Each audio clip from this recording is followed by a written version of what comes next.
اداء اللاعبين لعمليات الاحماء. يعني شوف الخلل واضح حتى في الاضاءه لما تيجي تعمل. هذه هي اللقطه اللي انت تتكلم عنها، الاضاءه مو راضيه تشتغل اصلا. يعني في خلل اكيد.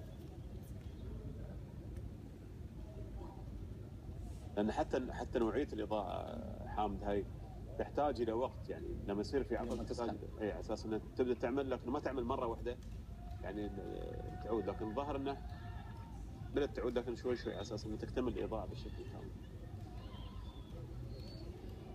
الساعه موجوده.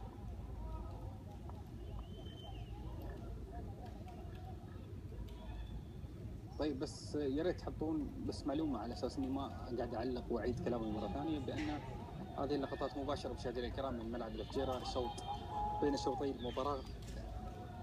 بدات الاضاءه تعمل الان، في امل بان الشوط الثاني يستكمل